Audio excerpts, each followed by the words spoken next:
เป็นภาพมุมไกลสบายดีสบาย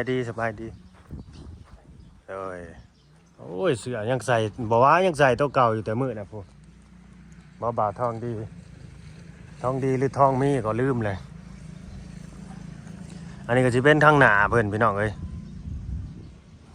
พาไปตองพากระจาดพาไม่เหี้ยเนาะเป็นทางหน้าไอ้ข้างอันนี้ด้านทิศตะวันตกอันนี้เด้อเมื่อก่อนเฮือนหลังนี่เขาก็น่าสิอยู่กันอยู่ประมาณ 5, 6, 7 คน5 คน 6 คน 7 คนเกือบกิ่งหนึ่งไปใช้อันนี้บ่อยู่เทิงสัตว์บ่ไปขับไปขึ้นไปขอชิ้นขึ้นไปนั่งอยู่เทิงนี่แหละนี่เจ้าดึกอยู่นี่แหละนี่เจ้าอยู่นี่แหละใส่คู่ใหม่แล้วบ่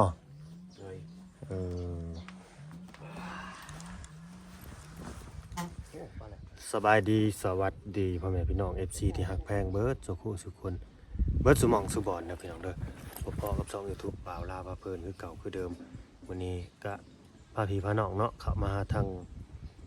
ครอบครัวน้องสองเพิ่นพี่แหละพี่น้องเนาะน้องสองกับพ่อเพิ่นเนาะแต่ว่าบ่เจอตัวน้องเนาะเจอแต่พ่ออยู่ในเฮือนนี่แหละพอดีมีทางผู้ใหญ่ใจดีเนาะเพิ่นให้บ่าวลาวเข้ามาหาแล้วก็มาสอบถามเบิ่งเนาะเพิ่นจะเห็นหูเห็นเฮือนแล้วก็จะมาสอบถามเบิ่งเพิ่นว่าสิรีโนเวทเฮือนใหม่ให้พี่น้องเอ้ยเนาะรีโนเวทเป็นหลังใหม่แบบใหม่อย่างประมาณนี้เนาะเพราะว่าเวลาฟ้าลมฝนตกนี่เขาสิอยู่กันจังไดเพิ่นว่าเนาะเราก็เป็นห่วงเราสงสารนั่นแหละอยากทำบุญอยากช่วยเหลืออย่างประมาณนี้เนาะคือคนเฮาที่ว่า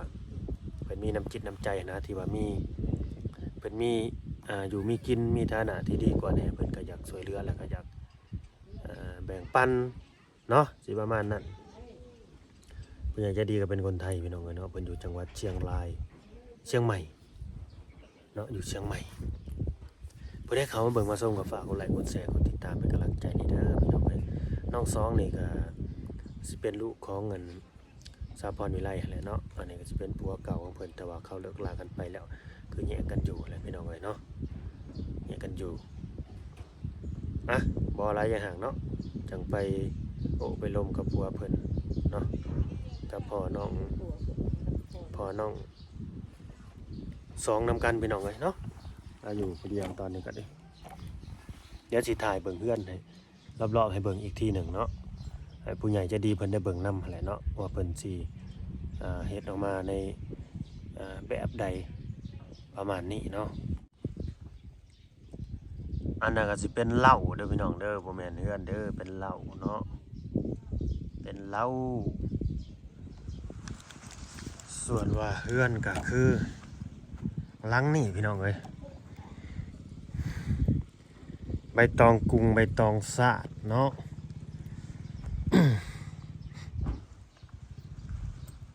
เป็นใบตองกุ้งใบตองสาดพี่ดูนะผมจะถ่ายให้ดูทุกคนด้วยที่เข้ามาดูคลิปก็ดูกันยาวๆหน่อยนะครับเป็นกำลังใจให้ด้วยดูโฆษณาให้ผมด้วยหลานแห้งแท้เลยบ่ฮักตี้เนาะ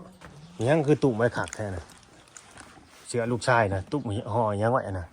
กระป๋อมมันเลยกระป๋อมโดยไปหากระป๋อมนะฮะซองเดี๋ยวว่าพอไปอันนี้ไม่ให้แน่น้องสองน่ะบ่อยู่พี่น้องเอ้ย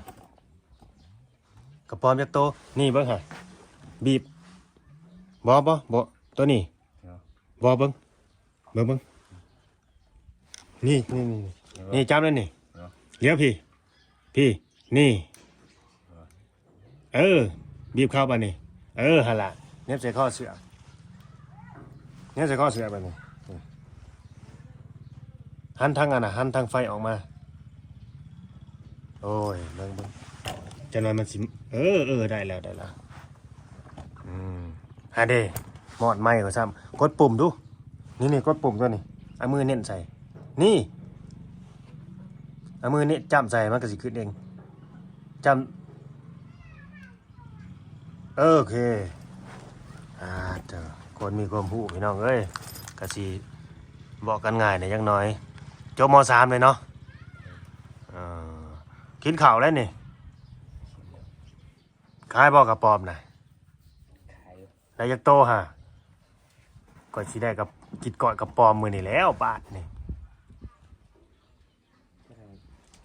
พ่อก็อยู่บ่ กับบัวลาย ใช่บ่ฮะ ชอบคอยอยู่หรอก บ่ได้หักค้าได้หาเนาะ เลย หัวเฮ็ดในได้ว่ากับปอมบ่ได้หักค้าไปบัดสิบ่แลนนี้เบิดซะบ่ หาเอาหรอก ทงใส่กับปอมบ่อันนี้ เลย ทงใส่กับปอมเขาพี่น้องเอง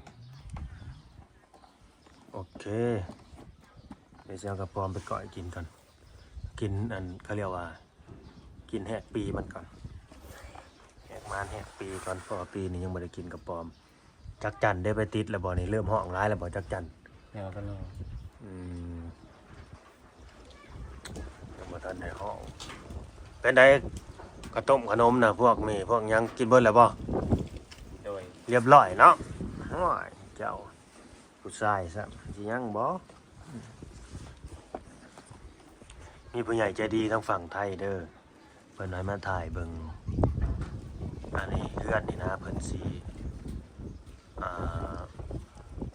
เขาเรียกว่าสิเฮ็ดให้ใหม่นั่นแหละสิตกแต่งให้ใหม่ให้มันแบบกันแดดกันฝนกว่านี้เพิ่นว่าอันนี้เวลาฝนตกมันก็หัวอยู่บ่นี่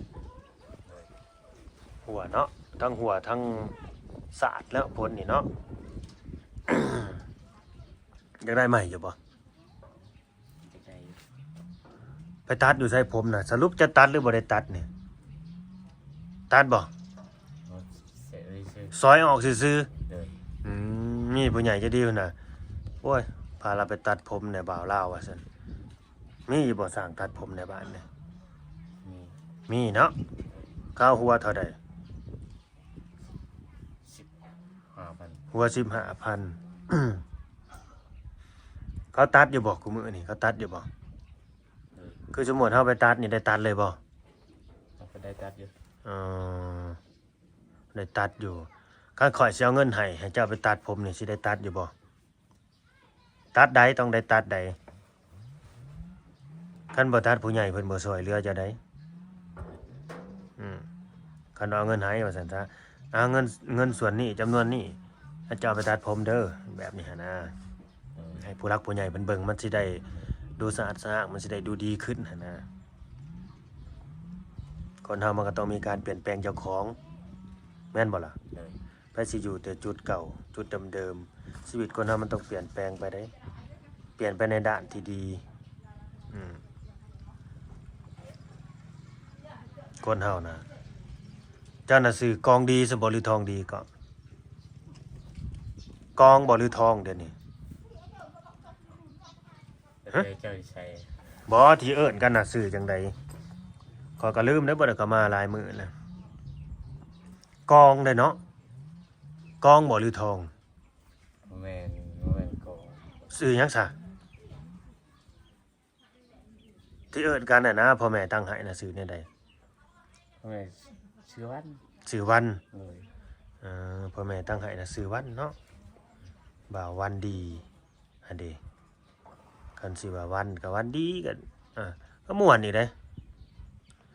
มันม่วนสมชื่อได้ซื้อวันดีน่ะคนซื้อวันดีนี่ก็เรียกว่าสื่อไพเราะสื่อไพเราะแล้วก็เป็นสื่อที่ว่าเป็นสื่อสิริมงคลอีกนะวันดี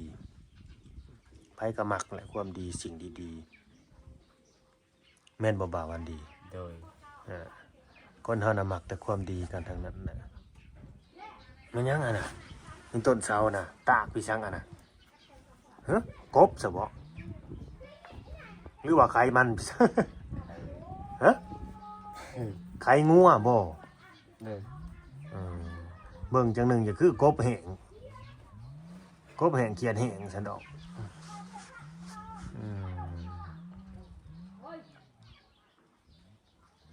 ชีวิตคนโสดพี่น้องเอ้ยลาวก็ดีอยู่ไปนี่แหละบ่อนอยู่บ่อนนอนให้ก็สาดกล้องไว้บ่อนนี่บ่อนอยู่บ่อนนอนถ่ายเบิ่งได้บ่อนนี่บ่อนอยู่บ่อนนอนเพื่อว่าสิได้ที่นอนใหม่เด้พานะไว้เห็นยังก็เอาไว้กั้งมันแดดนี้ โดย โคมแล้วก็มีนี่กลางคืนต้องใส่ไปหาการอยู่แม่นบ่เป็นเรื่องกระปอมบ่ โดย นี่มันนอนเพิ่นในเฮือนนี่บ่ได้มีพี่ซังดอกนี่แหละมีทาง2หน่วยนี่ก็แตกซ้ำฮะกระพุ้ยตัวนั้นก็ต้องใส่ไว้ใส่น้ำ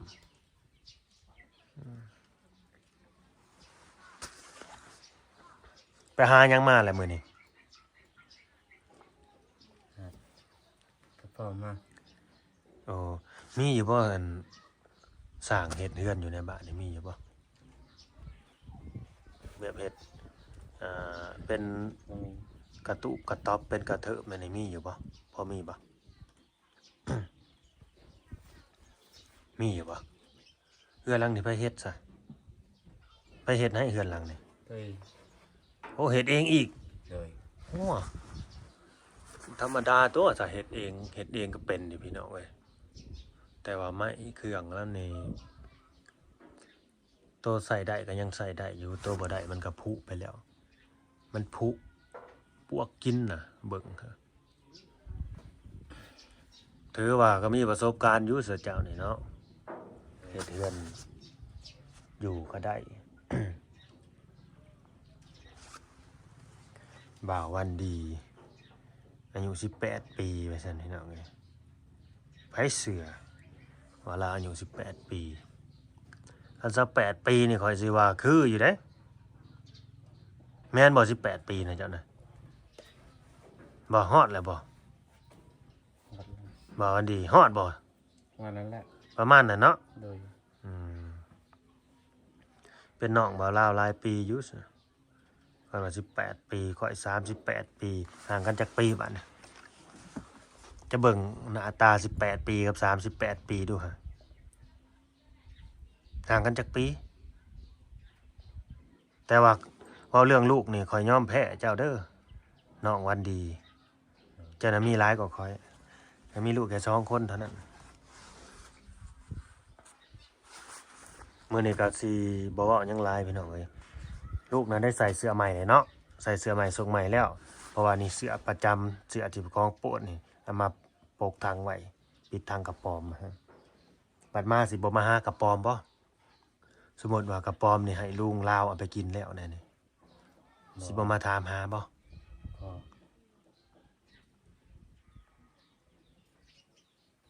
เรามาท มาถามเนาะ ำโดย สิใส่ให้ข่อยกระปอมนี่สิขายเท่าใดให้ข่อยนี่เอ้าเว้าเบิ่งดูสิขายให้เท่าใดนี่ บ่ได้เช่าจะได้บ่รู้ ว่ามาแล้วแหละอยากได้เท่าใดสำเคยขายให้เลยเฮ้ยขายเท่าใด ไม่ขายตัวละพันเลย ตัวละ1,000 โดย นับโตมาตัวละ1,000ก็ดีเดี๋ยวข่อยสิให้เงินไปตัดผมอีกนี่ให้ตัดได้ตัดให้มันสั้นคือข่อยนี่คันว่า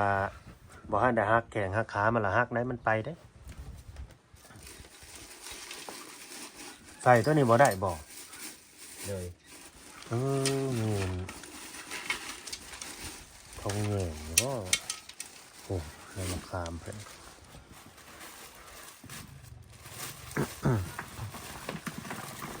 น้องมันกัดมือได้พูดนะเก็บผักออกพี่น้องไว้เนาะกำลังซื้อเอากระปอมให้เอาอะไรเนาะเอาสิซื้อเนาะแต่ก็สิให้ในราคาพิเศษอยู่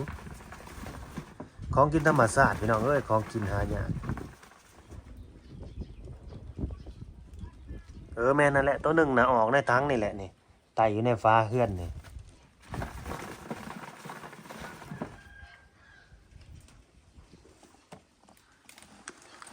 บ้านพี่น้องเอิ้นอิหยังอันนี้กิ้งก่าบ่เบิ่ง กายเอาไป ตัวตายบ่เอาเด้อเอาแต่ตัวเป็นเอาเวลาคล้องนี่ใส่ทงแยงเนาะ เลย คล้องได้แล้วก็ใส่ทงแยงโลดแบบเอาเป็นๆนะพี่น้องเลย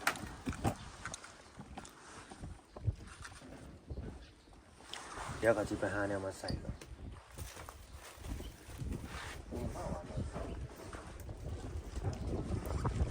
เพิ่นแนวใส่ดีบ่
วันดี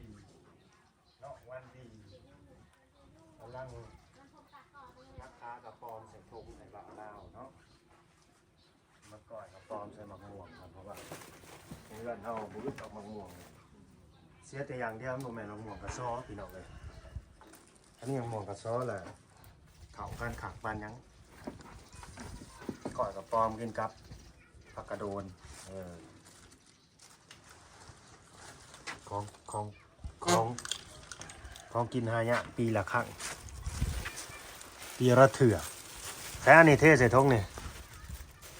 เทใส่ทงตัวนี้โลดตัวนั้นเอาไว้ซะบ่ตายตี้เนาะเผื่อมือหอดเนาะเพราะว่าไกลได้ภาคเซโน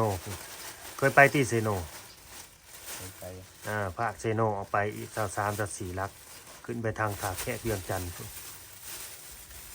จักโตอันน่ะฮะโตละ1,000ว่าสั่นราคาเป็นเอกชันท์เนาะตัวใหญ่ตัวน้อย มีตัวใหญ่อยู่3-4 ตัว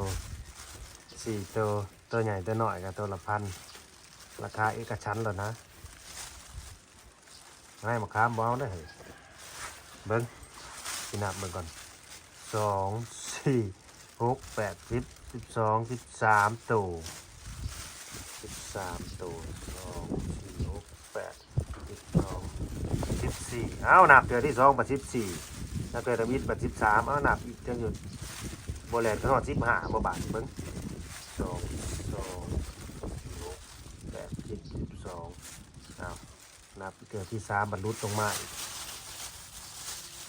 13เขาเคยซื้อมีคนมาซื้อสันบอกหรือว่านั่นเลยปกตินะแม่ค้าบ่ เลยค่ะไปซื้อกระป๋อมกาบ่มีบ่เขาระบุเลยบ่ว่าตัวละ1,000นะเขาบอกเลยบ่ว่าตัวละ1,000เลย ตัวใหญ่ตัวน้อยก็ตัวละ1,000กีบได้พี่น้องก็บ่แม่น1,000 บาทได้13 ตัว 13,000ตัวละใครแม่นว่าโคตรถึกเลยได้พี่น้องเลยใครแม่นว่าเงินบาทนะตัวละบาทหรือว่าบาท50เท่านั้นเลยกระป๋อมตัวนี้แต่ว่าตัวน้อยมันก็คือว่าแหละคนเขาบอกมีเวลาไปจับเลยว่าแต่เห็นแล้วก็เอาโหลดนะว่าแต่มันเป็นโตถ้าแถวบ้านบ่าวลาวนี่คันตัวน้อยซะมี สิบ่เอาแต่ตัวใหญ่พวกกระปอมคอแดงนั่นตัวน้อยนี่บ่เอาอ้าวก็มีเงิน 12,000 บาทสิพ่อบ่กระปอม13ตัวหาเงินให้ก่อนสิให้เงินไปตัดผมนำเด้อ 15,000นั่นบ่ตัดผมน่ะกระปอมนี่ก็13,000 15ถึง15เป็น30กระปอมนี่สิไล่ให้โอ้ยข่อยเอานะบ่ยากหรอกกระปอมก็สิให้20,000ซะให้เป็นน้ำใจเด้อ20,000เด้อกระปอมหั่นเด้อข่อยก็บ่ได้มีดอกแต่ว่าพอซอยเหลือกันได้สิให้กระปอมนี่20,000โอ้ยให้มันจบอยู่ในนี้ซะ50,000นี่ให้ได้ตัดผมได้หาปากเขาบอกว่าสิได้ตัดผมฮะ ครับ หาปากได้